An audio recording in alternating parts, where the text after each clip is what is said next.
Good evening, and thank you for joining us in the Zoom room for Down on the Korner, episode 5. I'm your host, Mark Rosenman. I'm joined by KINER'S Korner staff members, Russ, Cohen, Charlie Sutton, and our guest tonight, a man who debuted with the New York Mets on August 31st, 1980 against the San Francisco Giants out of the bullpen. Less than 2 weeks later, he won his first major league start against the Chicago Cubs, which at that point snapped a 13-game losing streak for the Mets. He'd go on to play 8 years in the majors, the bulk of it with the New York Mets. He later would become the youngest GM in baseball in 1994 when he took over the job with the Chicago Cubs. It is a pleasure to welcome Ed Lynch to Down on the Korner. Welcome, Eddie. Thanks, Mark. So the first question, obviously our website, KINER'SKorner.com. This show is obviously an homage to Ralph Kiner's iconic show. You're on our site, August 11th, 1985. You go the distance against the Cubs, your 10th win of the season. Gary Carter hits 2 home runs in the 6-2 win. Both of you get a seat on the corner. For those who want to check it out, go to our webpage, KINER'SKorner.com. Go to the video, locker room. You can see it there. But for some of those people that might not know what it meant for a player to be on that show and everything that came with it, just fill us in what that meant to you. Oh, it meant a lot. You got $50 for being on. I remember that, which is probably like, with today's inflation, it's probably like $500 today. But we, it was, Ralph was a character. We used to watch the show after the games. We'd be in the clubhouse. There's no food or anything like that back then after the game. So we'd sit around, have a beer, and watch KINER'S Korner. And I remember one time he had Darryl Strawberry and Gary Carter on, and they came back from a commercial break, and you see that Ralph kind of got surprised, and he said, "Hey, my name's Ralph Kiner. My special guests are Marv Thornberry and Gary Cooper." So, he was the king of the malprop. So, but it was great to be on that show, and you had to earn your way on there, and I pitched a 9-inning game and won, so I was very proud of being on there that day. Yeah, not only that, I remember the opening day of '85 when Gary Carter was on the show, and he named him, Gary Cooper. He just went through these gyrations of talking about why he called him Gary Cooper. And it was hysterical just to hear Ralph go through his whole thinking process. And his process was, he caught himself. He said, Gary Cooper. He said, Glenn Close sang the national anthem today, and Glenn Close was in the movie The Natural, and The Natural reminded me of Pride of the Yankees, which reminded me of Gary Cooper. It was just to watch him go through all that. It was unbelievable. So yeah, I mean, it was just a different era, and it was great. I mean, back then, you guys really, early on, I mean, by your time there was, but the early guys in the 60s, it was the first time they actually saw video Absolutely. replay, and it was really a tool for a lot of those guys. So it was very Absolutely. interesting to see the evolution of that. So interestingly enough, you and I spoke when I interviewed you for the Mets' first book, and it's important for the fans to understand that players are human beings. And you told me about what you recalled about the day you got traded, June 30th, 1986, by the Mets to the Cubs. Being there for all the bad times, and then to be traded on the cusp of what would become a world championship. Could you recount that with our audience? Oh, absolutely. I had knee surgery. I pitched 1 2/3 innings in Philadelphia on the first road trip of the season. We opened up in Pittsburgh. I think we went to Philadelphia. I pitched an inning and 2/3 in relief. I was out there in the bullpen with Bobby Ojeda, by the way. He wasn't in the rotation yet. And after the game, I twisted it in spring training. After the game, it was the size of a football or basketball. And the trainer said, "Hey, we got to get the doctor to look at this." They had to do surgery. So I had surgery after that. And after the surgery, I traveled with the team on the DL, rehabbing my knee. And then I went down to AAA on a rehab to pitch innings. And back then, I think it was 21 days. And I remember I left, and, first week of June, go down to Tidewater, and I'm down there pitching. And and I'm just getting my arm strength back, and I'm looking at their roster, and I'm going, I'm talking to my dad. I say, "Hey, Dad, man, I don't see any room on this roster for me," because the 11th pitcher or 10th pitcher on the team was Rick Aguilera. And I had won an arbitration case the previous winter, which didn't exactly put me on Frank Cashin's Christmas card list, so to speak. And so they could just slot in Rick Aguilera at 1/10 the price, and he was a better pitcher than me. So yeah, when I was in Norfolk, Virginia, I was in the hotel. My rehab was up. that day. I was going to fly out. I got a call from my father-in-law, who read the New York Times every day, and he was a Yugoslavian guy, and he goes, "Hey, you might want to check the New York Times." So I went down in the lobby of the hotel, got a New York Times. I open it up, it says Lynch trade expected today. And right when I read that headline, the phone rang. It was like a movie. And I picked it up, and it was Al Harrison. And Al Harrison says, "Ed, we made a trade with the Cubs." I said, "Thanks," and hung up on him. You know, it's kind of rude, but I was in shock. And then about 5 minutes later, I get a call from Dallas Green.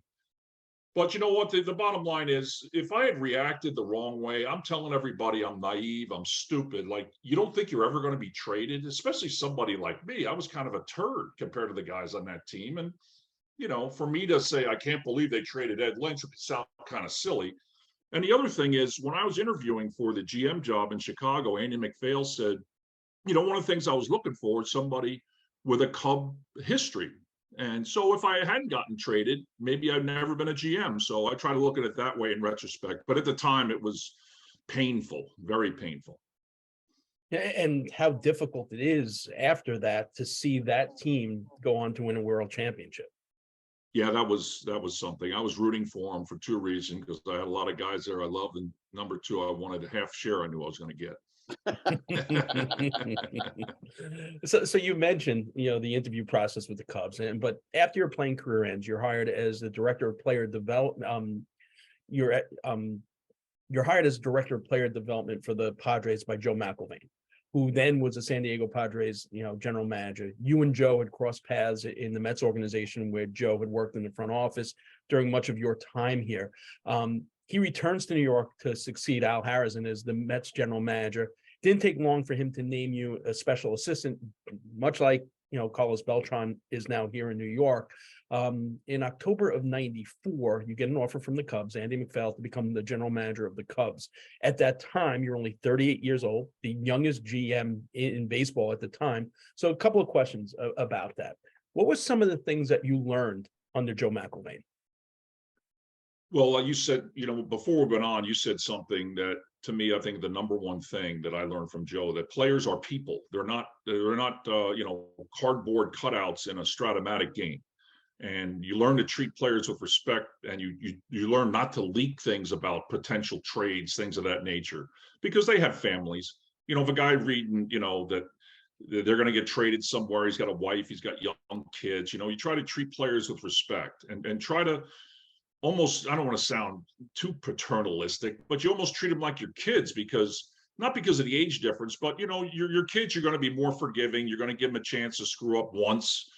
You know, you're going to be more understanding and try to be, you know, more empathetic.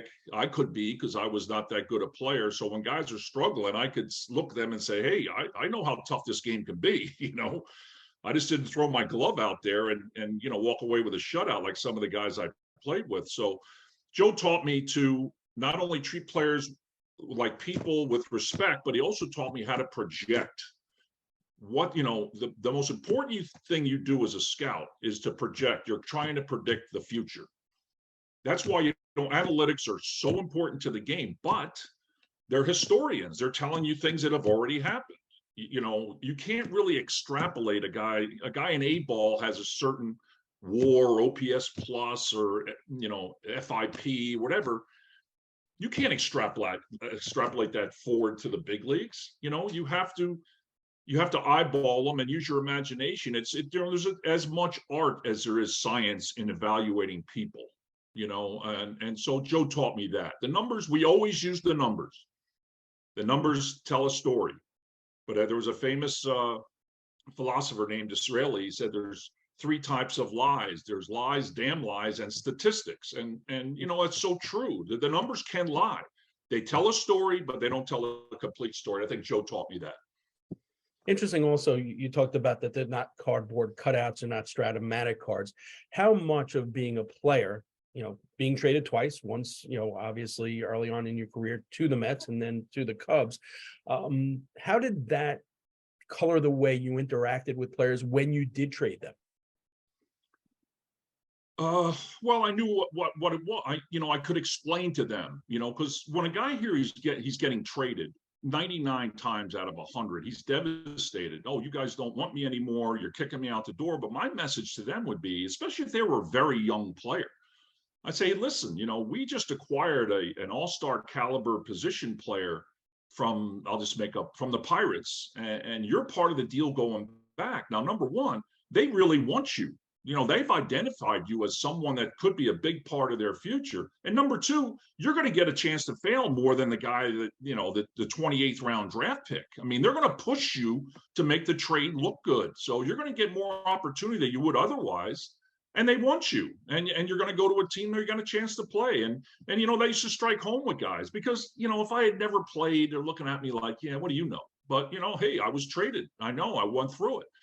I don't think it's an absolute prerequisite, obviously, to be a general manager, to be a former player. But I think it's an absolute prerequisite to hire people around you that are not like you. You don't want to, if you're a Ivy League guy and you're a GM of a team, the last thing you want to do is hire an entire staff of Ivy League guys. I mean, you want to hire guys that give you a different opinion, a different perspective, who have lived differently, who have experiences, the things you're trying to understand because you never played. So I don't think at all. One of the best baseball guys I was ever around was Andy MacPhail. Joe McIlvaine played. He played in the minor leagues, but Andy MacPhail never played. He's one of the best baseball guys I ever worked for. So you and I had a long conversation on the phone last week about the Mets' young prospects. And it's interesting because I go back to the days when the only way we heard about prospects was via, Ralph, Bob, and Lindsay. They would talk about the Benny Aiellas. They would talk about the Bobby Files. Or if you got the yearbook, you would look, on the way to Shea would be like the little thing in the back with just, little blurbs about the prospects. Then later on during your era, Baseball America came along and we had the prospect list, and we would still get, bits and pieces, a couple of times a month in the newspaper, maybe a little, blurb about Straw or Doc, the guys on their way up.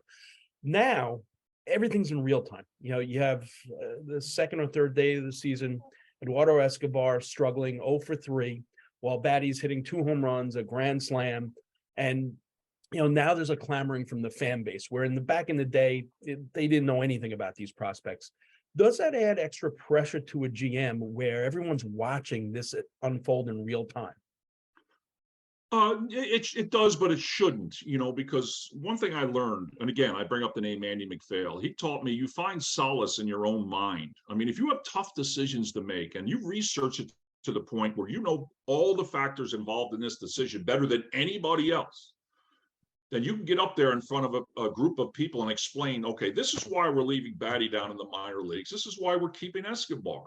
We have a guy that played 140 games last year who's going to play solid defense.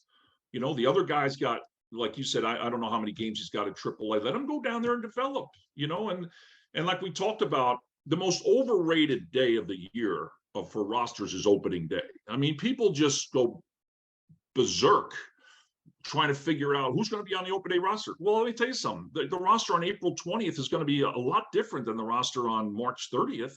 It doesn't really matter. It's no different than June 12th, for Christ's sake. So when you have a player that has options, you can send him out and keep him. You can keep him in the organization. If you need him, you bring him back.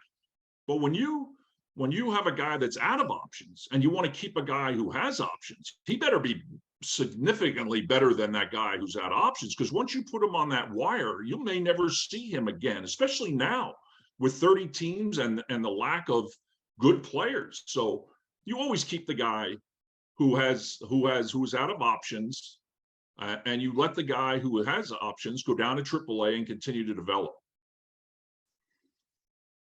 Russ, you have a question? Yeah. So Ed, 1983, I'll go back to, I'm still a guy that liked when pitchers hit. I don't know why. Always liked it.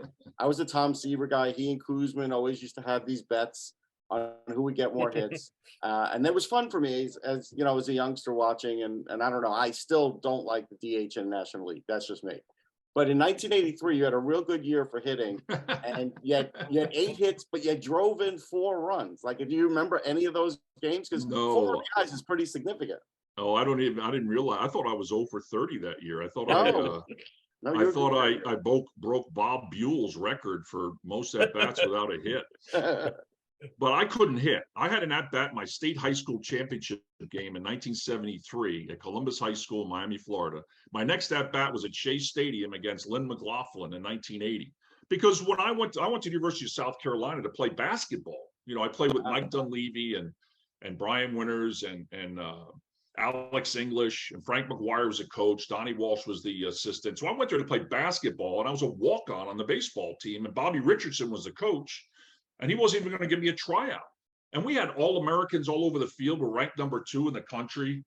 You know, we lost the national championship game twice in my 4 years at South Carolina in baseball. And so I wasn't going to get any, I wasn't going to be the DH. So I never had a college at bat. Wow. Then I go to the minor leagues, and no pitchers hit in the 70s in the minor leagues. Nobody, none of this National League matchup stuff, none of that. You never hit. So I get an at bat. I go up against Lynn McLaughlin. I take 3 fastballs right down the middle. I go back to the dugout. Joe Torre says, "You going to swing the bat?" I said, "Yeah, I guess." Next at bat, fastball right down the middle. I get a base hit to left field. Now I'm hitting 500, and that was the height of my batting average for my career. So I have one other one. I kind of remember you being a good fielding pitcher, and you only made 4 errors in your whole career. I looked at it, and I mean, for all the innings you pitched, that's pretty good. I kind of wondered, did they stress fielding more for pitchers back in your day than they do now? It doesn't seem like now is as important.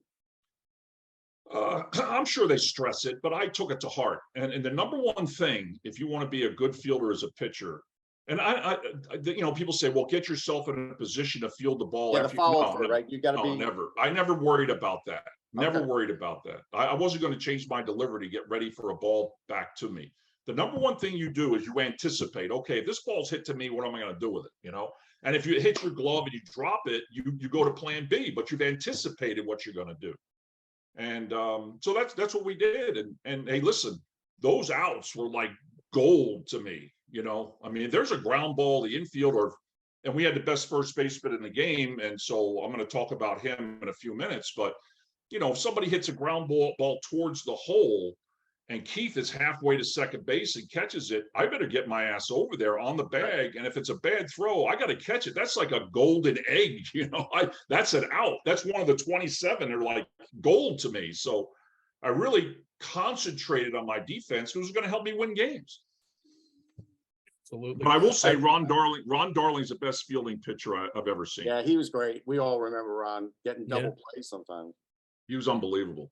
Yeah, absolutely. So interestingly enough, for those of you that are watching on Facebook Live, there is a link in the comments if you want to jump in the Zoom room, because we're going to turn it over to our audience in a minute to ask Ed some questions. So if you want to be in that conversation, join us in the Zoom room as opposed to just watching on Facebook Live. You just made mention of it, and I remember being on the field for the day they retired Keith's number, and seeing the pride in your face for him. What did getting to play with Keith mean to you, and being there for his retirement, the number also mean to you as a teammate? Well, Keith and I are like brothers. We really are. We disagree on things now and then, but when push comes to shove, we're extremely close. I love the guy like a brother, and he invited me to his Hall of Fame ceremony. His number retirement ceremony. And I said, I'm only coming if you're not paying. And he said, oh, no, the Mets are going to cover it. So that's why I came. But, to have a chance to play with him, when I came up in 1980, he was, the best hitter in the league, for 2 reasons. Number one, he didn't try to pull the ball, 100 reasons, but he was left-handed and he never struck out. So right there, that's a challenge for me. So he was the toughest out for all of us, really. I mean, I had success against him. I look back, I think he only hit 250 off me. I can't believe that, because he must have hit a lot of balls really hard right at people. But, not only was he a great hitter, he was a great situational hitter. If there's a man on third and 1 out and the infield's back, he's just going to put the ball in play, hit a ground ball to second base, get the run in. Your batting average, OPS plus, all that stuff, be damned. My job is to drive runs in. And you put on top of that the defense, but just having the opportunity, when I played against him when he was at St. Louis, I remember in '82, I got beat by them in St. Louis. And I remember how much I hated. I really did. And then the next year, in June 15th, 83, I couldn't believe that we actually acquired him. Now, Neil Allen was a really good pitcher, and Rick Ownby was a prospect. But those two guys for Keith Hernandez, I was stunned. And then when he came over, we had an off day when he came over, and then we went to Montreal. And I remember sitting in the clubhouse in Montreal, looking at him unpack his bag, and I'm saying, boy, you poor son of a bitch, because we stink, you know? But I didn't really understand at that time as a player what we had coming. I mean, I knew about Dwight being drafted in the first round. I knew, you know, Straw was already with us. Ron Darling hadn't gotten there yet, but we heard all about him. So, you know, we knew that the future was going to be bright, but we didn't know it was going to be as bright as it was. And, you know, Keith tells his story. His contract was up, and he had to decide whether he was going to re-sign with us or not. But I think when all those guys started showing up, and Keith is like, you know, he likes the action. I mean, living in Manhattan, I'm not talking about the nightlife, but just the focus you get, you know, from the media and the fans. When you're that good, you want people to notice, and they're going to notice more in New York than they are in St. Louis. So by the end of the year, I think he was sold and he signed a 5-year deal. And then the rest is history. And you know, this is one of the questions that in the Meet the Mets, you know, spots we do every month. Player that you played against that's not in the Hall of Fame and that should be, and why? I'd imagine Keith's got to be right there up on the list for you. Yeah, he's right there. You know, he won 11 consecutive Gold Gloves. There's only 6 players that have done it. And, you know, there's only, I think, 3 or 4 position players: Brooks Robinson, Ozzie Smith, Roberto Clemente, and Willie Mason are all in the Hall of Fame except Keith, you know. He's the all-time leader at first base in Gold Gloves. If you look at a diamond and put every position on the field, the leader in Gold Gloves at every position is in the Hall of Fame except Keith. Wow. You know, and to go a little analytic on you, you had 10 consecutive years of OPS over 120, which is huge. The only other guys that do that were George Brett and Eddie Murray. He won an MVP. Excuse me. Sorry, guys. All right. You know, he won an MVP, which is big. That gets you, you know, closer. That's my wife. It's a good thing. It's a good thing that John Tortorella is not in this Zoom. Oh no, don't go there. I make sure my phone. Yeah. Oh, good. If he yells at me, I'll never come back on the show. So let him yell all he wants. Next Kangaroo Report. You know, over the span of 79 to 86, he was the leader in on-base percentage. You know, he was most durable player from 76 to 87. You know, a lot of guys, you know, they're great when they're on the field, but they're never on the field. 5-time All-Star, 2-time Silver Slugger. He was a cornerstone of 2 World Series champs. He's in 2 franchises Hall of Fames. That's it.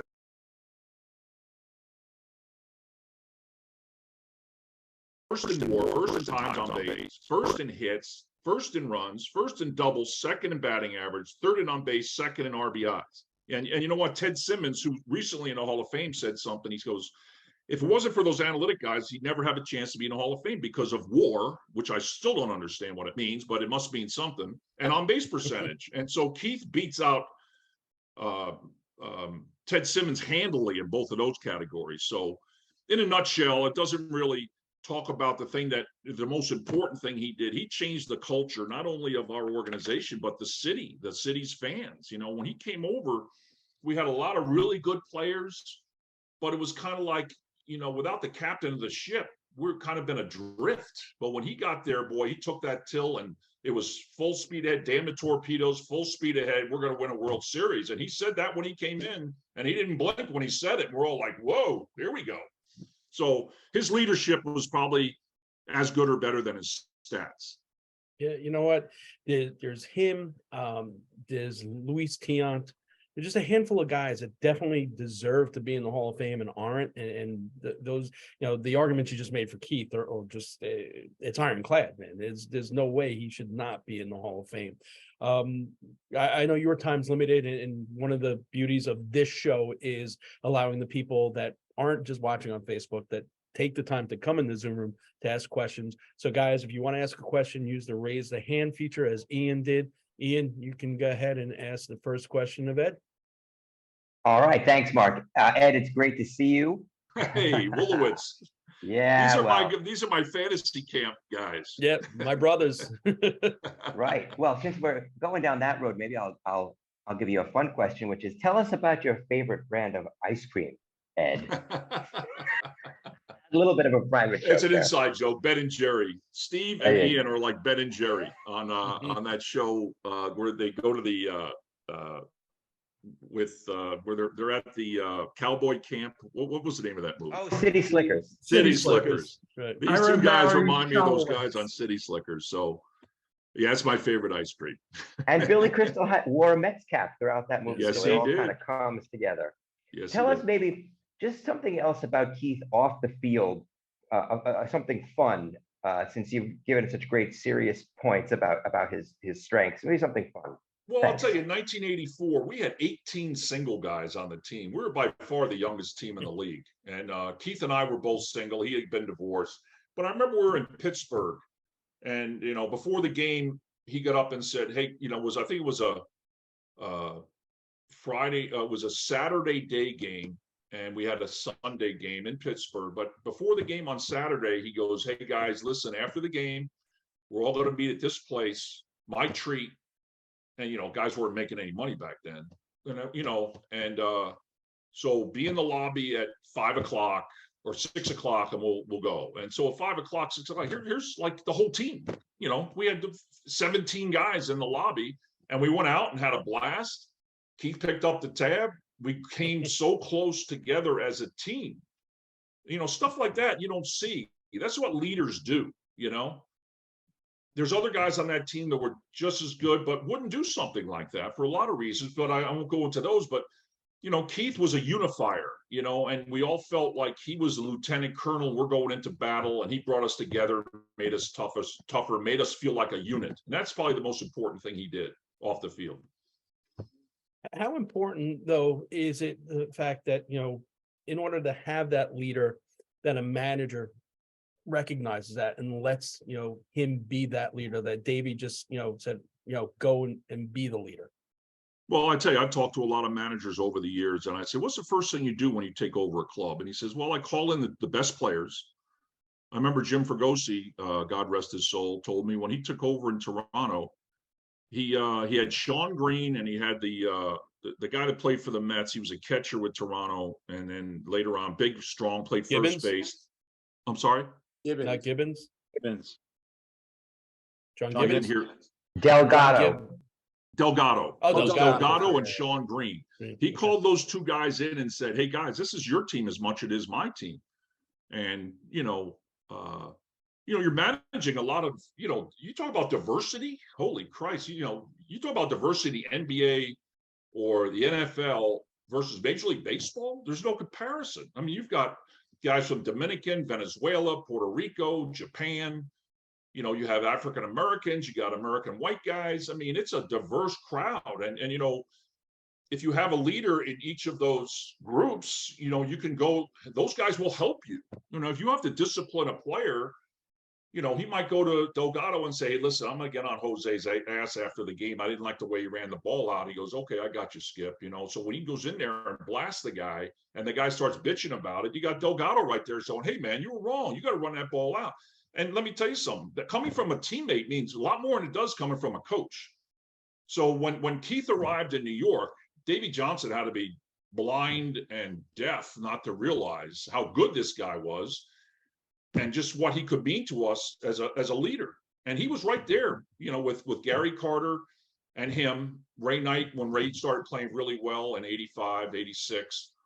But, Davey, to me, it should be a plus. And most times it is when you have a player of that caliber and the player has to want to be a leader. Because if he comes in there and just wants to make his money and go home, that's great. Just leave him alone, let him do what he wants.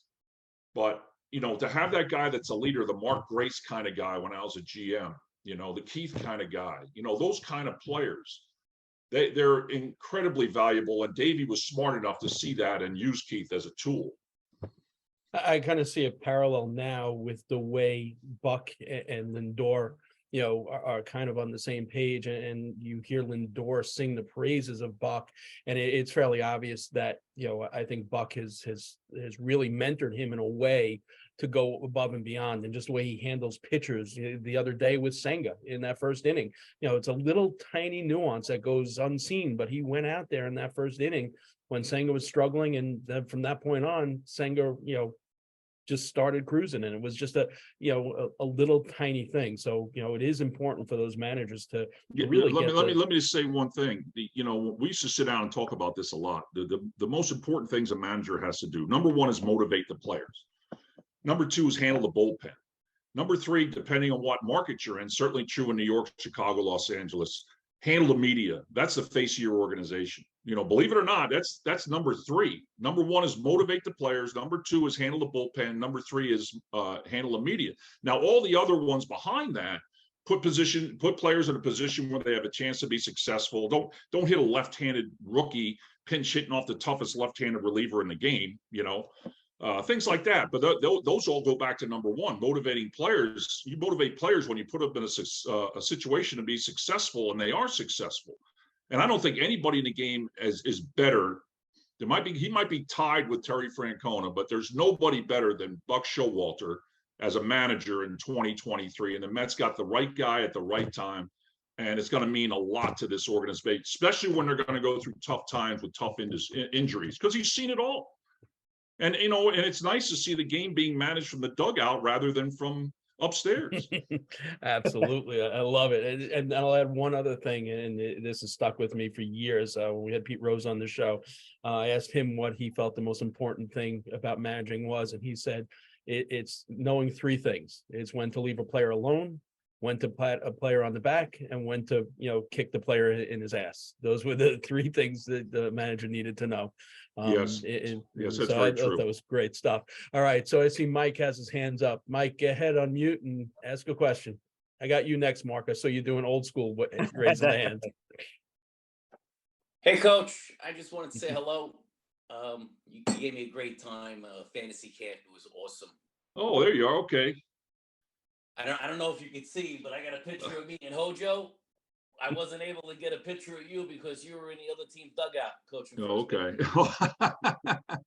Well, looking at your room there, you should seek professional help, and quickly. I think that would be a key to your future. Nice. All right, Mark. Yes, Mark, Mark. So you went old school. Go ahead. Yeah. So first off, Mark, this is a great show. I know you're going to keep doing this. This is great. Ed, I was talking to you in the camp. I wish my brother would have been here this year. He would have loved you too. You were great. You knew dates like me. You did the whole thing. But I was going to ask you, 1998, you were the GM of the Cubs. That whole McGuire-Sosa thing that year. Explain that year and how that was. Well, it was an incredible year. It started out on February 14th, 1998. I went into the clubhouse. The team was going to report that day, and Sharon Panazzo, my PR gal, who did a great job, she said Harry Carey dropped dead last night in Palm Springs. It was like, whoa, okay, here we go. That was a big deal. That's like Vin Scully dying or something like that, And that started the year. And then in spring training, we had the end of the year, end of spring training. It was like, should we keep Kerry Wood or not keep Kerry Wood? And, hey, the basic agreement is the basic agreement. And nowhere on there does it say I cannot send a guy down in the minor leagues to get another year of free agency at him. And so that's what we did. He was only 20 years old. We sent him down to the minor leagues. We brought him back up in May. And in his fifth start, he punches out 20 guys, So that was like a highlight of the year. That was in May. In June, Sammy hit like 23 home runs. Back then, that was, now it's probably more common, but back then nobody did that. And then starting probably in, July, it was us, the Giants, and the Mets. And I don't think we ever got more than a game and a half apart the entire rest of the season. So every day was like the seventh game of the World Series. It was either you're in heaven or you're totally depressed. There was no in between. You win, everything's great. You lose, you're going to kill yourself, So, that was a stressful year. And then Sammy did his thing with Mark McGuire, and it all came to a head when we went into St. Louis, and Mark McGuire had 61 home runs, I think he did. And Steve Traxel was pitching, and he hit a home run off of Steve Traxel. So you talk about momentous events, my God. And I remember it's the only time I've ever seen a guy hit a home run and slow dance with every infielder going around the bases, you know.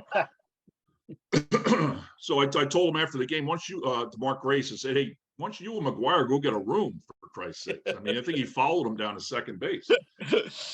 But then it all came together. I'll tell you a funny story. Back then, you know, we did a coin flip. We were in San Diego, and it was a conference call. And on that day, we had the best record of us, the Giants, and the Mets. So I got the call, the coin flip, in case of a tie. First one, okay, Cubs, Mets. Call it, Ed. Heads, it's tails. I'm like, oh, I thought 100% sure we were going to play the New York Mets. If we tied anybody, it was going to be the New York Mets. So I lost that flip. Okay, now Cubs, Giants, heads again. Heads, I won the flip. Okay, great. You know, but we lost the one we wanted to win. Turns out, you know, the next day in the paper, of course, I got ripped for calling heads, you know. That's the kind of thing, you know, you got to get over. But, you know, as we're going down to the end, you know, we had some unbelievable games. I remember Brant Brown dropped a fly ball in Milwaukee with like 4 games left. The game's over. It was almost like the Oriole game at Fenway yesterday. Game's over. Catches the ball, we win. He drops the ball. To his defense, it was a terrible sun field. He's a natural first baseman. But now we go into Houston, and we have to win 2 out of 3. And there was one of the games ended where, you know, there was a swinging bunt, and Dave Clark got hit in the back. And you know, the winning run came running in, and Eric Gray came out and said it's interference. He called the runner out. I mean, I'm up there vomiting, you know, there's so much pressure. And then it comes down to the end, and we're tied. And that game that night in Chicago, it was Steve Traxel against the Giants. And I remember we were up like 4-1 in the 7th inning, and you know, people around me are getting all excited. I said, hey, listen, don't get excited. Within 2 minutes, bases loaded, 1 out. Here comes Barry Bonds. So we put in Felix Heredia, and he hits like a 3-iron right at Sammy Sosa in right field. And we wound up winning that game. And so then we got swept by the Braves. You know, that's a whole different story. But for sheer, you know, memorable events and pressure, I mean, I was under some pressure as a player, but it's different when you're down on that field. You have some hand in the action, but when you're sitting up there in that box and you're just watching, man, it's hard to take sometimes. So that was a heck of a year, it really was. Thank you. I have a bonus question to ask Ed real quick. You mentioned Steve Traxel, who maybe was the most deliberate pitcher in the history of baseball. How would he deal with the pitch clock, Ed? Oh boy, he'd have to make some serious adjustments. We called him the one-man rain delay, and I love Steve, you know, and he would go through signs and then go through them again and again. I remember the infielders would just be like, wow. So he would have to really bear down to change, but it would do him good. I'm a big fan. I'll tell you what, I haven't seen a rule change since I've been in baseball or started watching baseball. This shot clock, I call it the shot clock.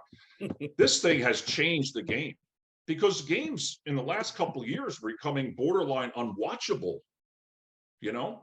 And now it seems like it's a lot crisper. The guy's getting in the box. I was watching the Met game the other day, and Mark Canha, they were talking about, Gary Cohen was talking about Mark Canha. He had to, now this is unbelievable to me, the analytic guys, he took more time to get in the box between pitches than any player in the big leagues, you know? And they asked him about it, and he's like, yeah, well, every pitch I step out and go, okay, what's the situation? What am I trying to do here? What pitch? Hey, get in the box and hit. Let's go, you know?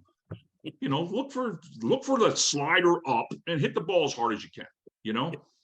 So it's made an unbelievable difference in the game, and I can't tell you how thrilled I am.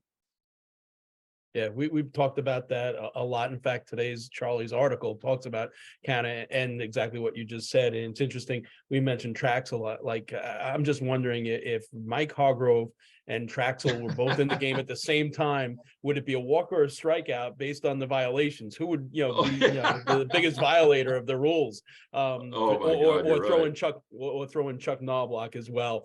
But yeah, it's pretty interesting. And I am, you know, listen, I think that, you know, we're all purists. We get that. The game is beautiful. The game is America's pastime. We love the game.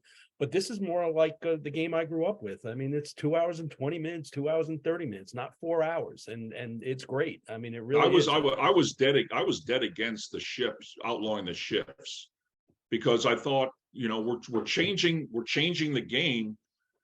to help hitters with bad approaches, you know. But then I finally realized, and I think the commissioners did a great job with these rule changes. I finally realized these hitters, the way they're rewarded now, the way the at-bats, the numbers that they're rewarded with, they were never going to change.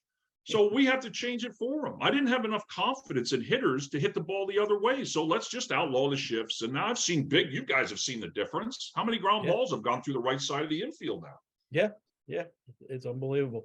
All right, Steve, you have your hand raised, so go ahead. All right. Hi, Ed. Maybe. So I know that Mr. Larkey will have his counterpoint on the pitch clock there, but what was your big feather in your cap as a GM, whether it be a trade, a free agent acquisition, or a hire? Well, I think well, I was going to say drafting Kerry Wood. That was my first draft as a GM, and I have final veto power over any pick. So funny there, you know, we were picking 4th in the draft that year, and I think number 1 was the punter from Nebraska, Darren Erstad. Number 2 was a catcher from Philadelphia that the Padres took. You guys helped me out on that one. And then now Seattle is picking 3rd. And if they took Kerry Wood, we were taking Todd Helton, believe it or not, we were. And it came up that they took Jose Cruz Jr. and we took Kerry Wood. I think the other, you know, I traded Brant Brown to Pittsburgh for John Lieber, who wound up winning 20 games for us. You know, we didn't have a lot of money to work with, believe it or not, but, you know, I think I hired the right people. I think we got the most out of our roster. Ben Davis was the catcher who does announcing. Ben Davis, yeah, he does some Philly pregame. Philly broadcast, yeah. Yeah, that's right, yeah. So those 2 things right there. I mean, Jim Riggleman was the right guy at the right time. But I think the number 1 feather in my cap would have to be hiring the first African-American manager in the history of the Chicago Cubs, 130, 40 years, in Don Baylor. So I'm very proud of that. You know, I think it's a shame when people don't get jobs because of the color of their skin, but it happens. But I was very proud of that, and to this day, I'm proud of that. Interesting, you know, and we didn't touch on this. You know, the Chicago Cubs, when you took over, obviously the curse. I know you're a big hockey guy. You know, the Rangers here in New York had the curse. The Toronto Maple Leafs still have the curse. You know, when you take over a franchise like that, given that history and that curse, is there added pressure to, like, not, I wouldn't say added pressure, but is there almost like a bravado, like, I'm going to be the guy to break this curse? Or is it a double-edged sword? Is there added pressure because of the length of the distance between championships? Well, I think it's a double-edged sword. You know, if you don't win a championship, people can't say, you know, you're terrible, you didn't win a championship, you know. So I remember after I left the GM job, you know, I said, hey, you know, they haven't won in 100 and some years. I'm only responsible for 6, not the other 100, you know. And so it's a double-edged sword. It is. But the hardest thing about, and to this day, the hardest thing about playing in Chicago is, you know, back then when I was the GM, we could play 18 night games. We couldn't play on Friday. We couldn't play on Saturday night. So I remember we had a 2-week homestand where we never started at the same time 2 days in a row. So it was, you know, 1:20 on Tuesday, 7:05 on 1:20 on Monday, 7:05 on Tuesday, 1:20 on Wednesday, 7:05 on Thursday, 3:10 on Friday, 12:05 on Saturday. I mean, we used to have, I told our clubhouse guy, Yosh Kawano, said on every door going out of that clubhouse, I want you to put a big sign that says tomorrow's game starts at, and then hang the numbers there. Because I heard stories from Don Baylor when he was a manager that you know, Todd Hundley was late quite a few times, and like a lot of guys were, because, you know, oh geez, I thought it was a night game, or oh geez, I thought we started at, you know, 12:05, and plus, you know, when you're playing that many day games in the heat, it wears you out. So yeah. And I don't know if it might be better to play all day games rather than day night. And another thing is, if we played Thursday night in St. Louis, we'd start at 7:05, and we get back to, because we're in our division, we didn't have to. They didn't have. If you cross time zones, then you have to play. I forget what the rule was. if you cross time zones, you have to play a day game. So if we were playing in New York on a Thursday and we had a day game Friday, we had to play a day game Thursday in New York. But in St. Louis, it's right down the road. But you play at 7:05 in St. Louis, you get back to your house at like 3 a.m, and now you got a day game the next day. So there's a lot of things that make it very difficult to win in Chicago, and that's certainly one of them. Maybe one of the all-time greatest rants ever is Lee Ilya. If you haven't heard it, guys, Google it. It's definitely worth it. Yeah, talking about the fans at Wrigley and the day games, and they're all unemployed is phenomenal. All right, Tony, you got your hand up. Go ahead and unmute. We only got a few more minutes for Ed, so go ahead.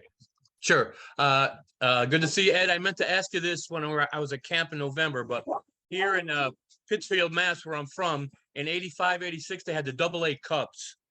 And we had Jerome Walton, Jamie Moyer, Rafael Palmeiro, Mark Grace, Maddox, Joe Girardi. How common is that to have so many guys from a AA team make the major leagues? It's very uncommon, actually, because as I was going to say earlier, when we talk about prospects, go back and look at go back and look at Baseball America top prospects in 2018 or 17 or 16.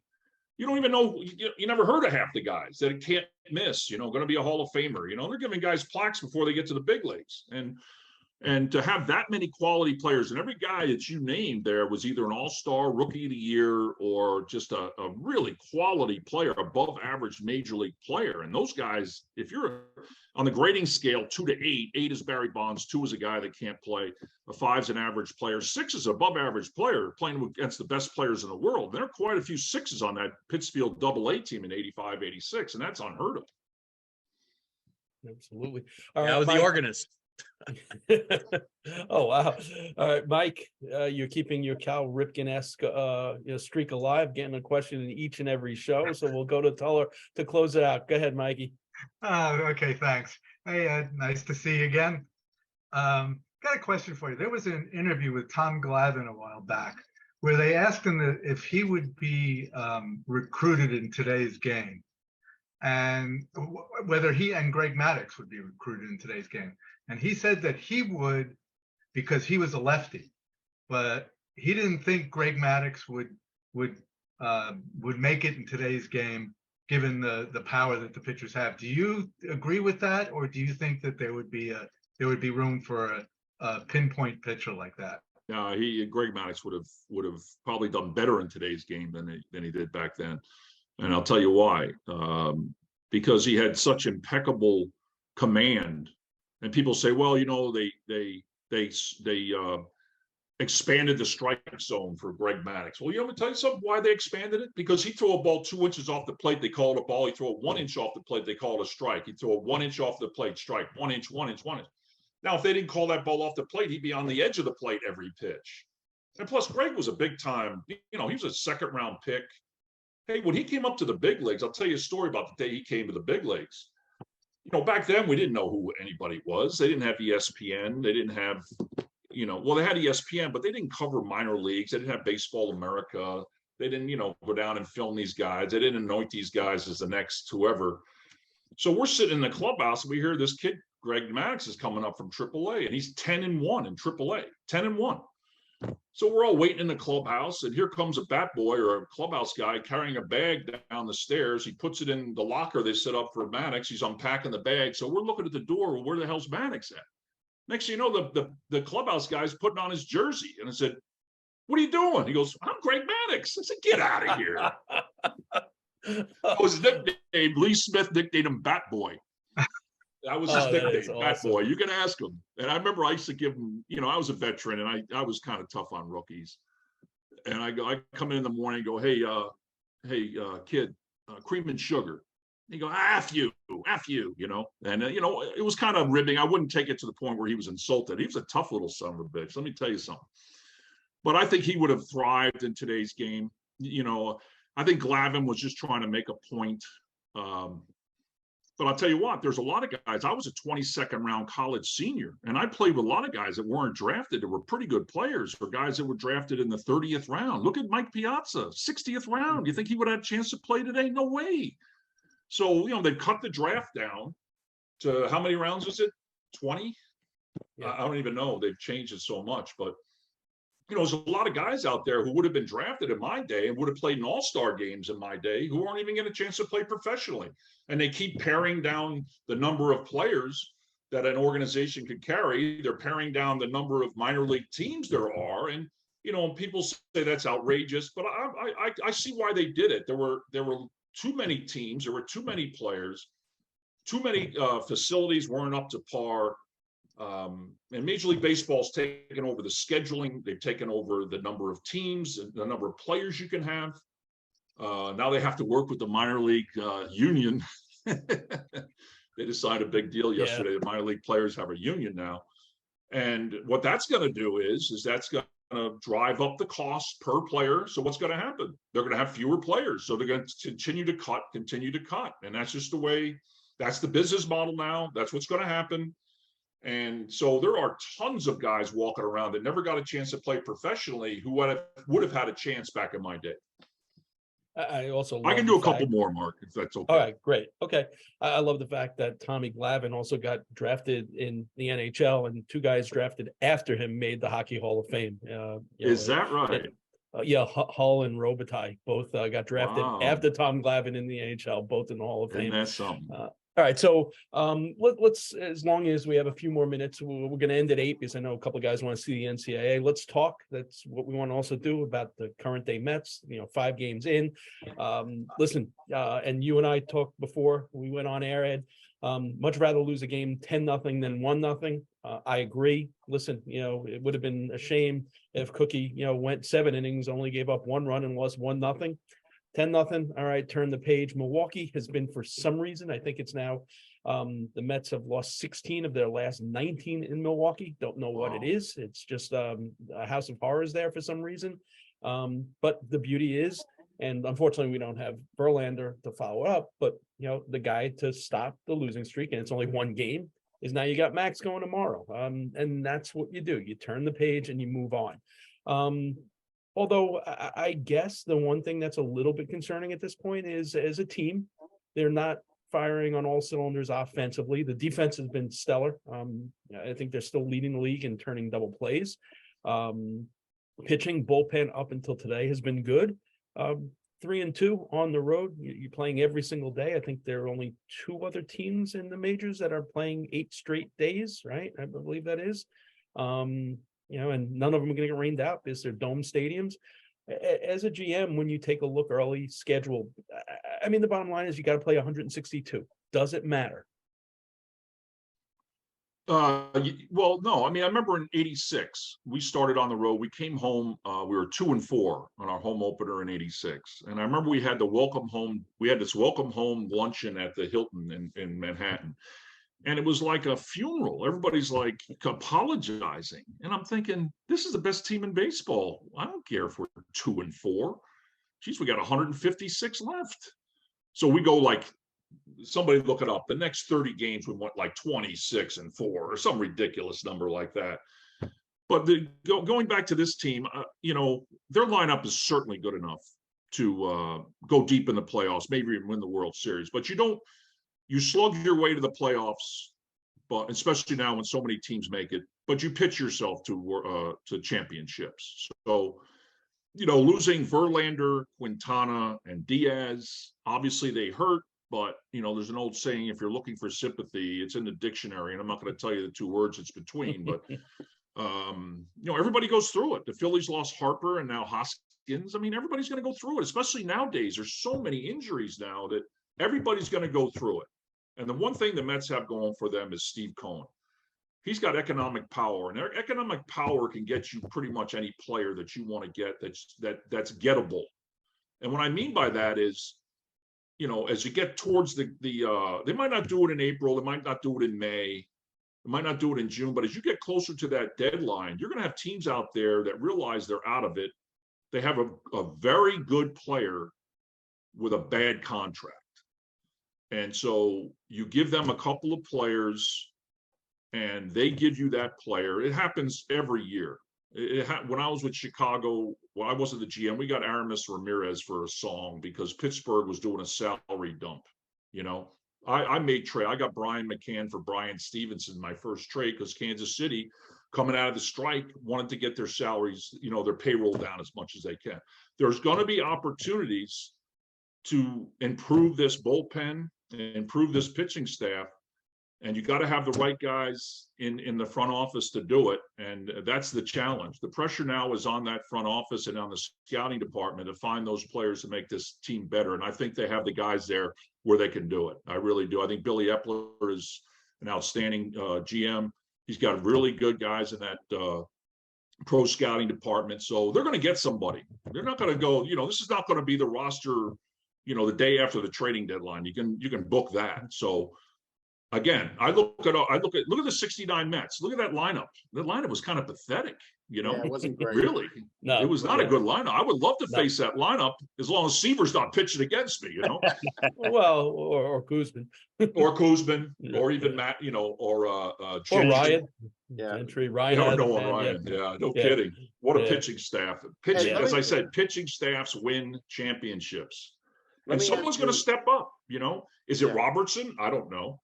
Ottavino? I mean, it's nice to have two veterans like that who are making, they're making good money. And what I mean by that is if you tell them one day they're closing, the next day they're not going to close, they're like, hey, fine, whatever, It's like if you tell Diaz he's not closing a closable game, the shit's going to hit the fan. Oops, excuse me. All right. Hey, let me ask you. And you're going to get a call from that agent within 10 minutes of him not getting that save. I can tell you that. But, they have guys who are durable. They have guys who are flexible. I'm not real familiar with the rest of their bullpen, but I think they have enough to be competitive for now. And they're going to add people to get them to a championship. I really believe that. Just a basic pitching question, Ed, because this came up post-game today. Last year, at the end of the year, Carrasco's velocity was down a little. It was definitely down today, and he did get hit around pretty good. Is that something that's sort of common where a guy, an older pitcher, may not have his best velocity to start a season? Oh, absolutely. Yeah, guys go through times, I didn't throw that hard. So when guys go through dead arm was my best stuff. So, it happens.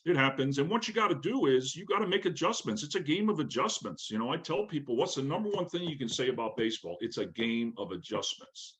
And I can tell you what, when I struggled as a pitcher, I backed off and tried to hit my spots more than jacking it up and trying to throw harder. I mean, that's where you really you really have trouble, back off, hit your spots, pitch backwards, throw your breaking ball, throw that 2-1 breaking ball for a strike, that's how you get out of whatever slump you're in. And if you don't have the velocity, you've got to learn how to pitch better. You've got to really work all four corners of the strike zone, and you got to pitch ahead. You can't pitch 2-0, 3-1. I don't care who you are. So Carrasco, I'm sure he's a smart pitcher. He's had a lot of success. If I'm him, my next start, I'm going to go out there and stay out of hitters' counts.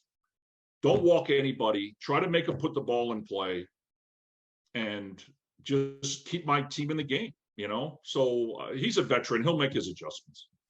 Yeah, I think the time the pitch clock was wearing on him a little bit. Didn't have control. I agree with that. One thing that just stuck in my mind when we talked about the contraction of the minor leagues and such, and got teams looking for certain players. You have the Atlantic League, which is now all of a sudden signing these guys. I mean, the Ducks right now with Wally just signed Daniel Murphy and Ruben Tejada. And Boog Powell, another former major leaguer. Will the Atlantic League become a little, not that Boog Powell, just so you guys know, and he's no relation to Boog Powell. Will the Atlantic League become more of a place where players go to try and get that look now that, some of the minors contracted and a lot less jobs in the minor league level? No, it won't be, because I'll tell you two things. Number one is that the players they're signing are guys that aren't affected by the contraction of the minor leagues. These are guys that have been former big league players, and they're trying to come back. Now, if nobody's going to sign you, of course, go to the Atlantic League. I was a pitching coach there for half a year with Wally in 2019. And let me tell you, we lost 11 players in the first half. I had to leave after the first half because my back was gone. And I just couldn't do the physical work that it took. And they won the championship, so I feel good about that. But, we lost 11 players in the first half. 10 of them were pitchers. Okay. The only position player we got signed was Ivan DeJesus Jr. And somebody signed him and sent him to AAA in case they needed a utility infielder at the big league level. They're not coming to the Atlantic League for position players. Okay. They're coming to the Atlantic League for pitchers that might have figured something out. Scout likes their breaking ball. They're showing some velocity, blah, blah, blah, you know.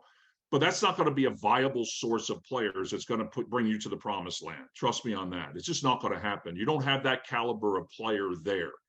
Now, you might have an anomaly now and then. There are players that have come out of the independent leagues that have had some success. But if you're relying on the independent leagues to improve your minor league system that can support a championship caliber club, it's just not going to happen. All right, guys. Anyone else have any questions before we wrap it up? No. All right. Ed, thanks so much. Great stuff as always. Always love talking to you. And guys, you know, keep getting the word out. We want to grow this room. We want to have, you know, we got 900 people in the Facebook group. There's no reason why we can't have at least 10% of them on any given night. So check out the website, check out the group. There's always good content up there. If you missed this month's, the first of the month, the Kevin Mitchell Meet the Mets, it's worth a watch for sure. And definitely go check out that August 11th, 1985 KINER'S Korner with Ed Lynch. We kind of came full circle. Ed had a seat on Down on the Korner tonight. You know, the homage to Ralph and KINER'S Korner. Eddie, thanks so much. Really appreciate it. Okay, anytime, Mark. Thanks very much, guys. Thank you, Eddie. Stevie, we'll see you guys. Thanks, Mark. Good night, guys.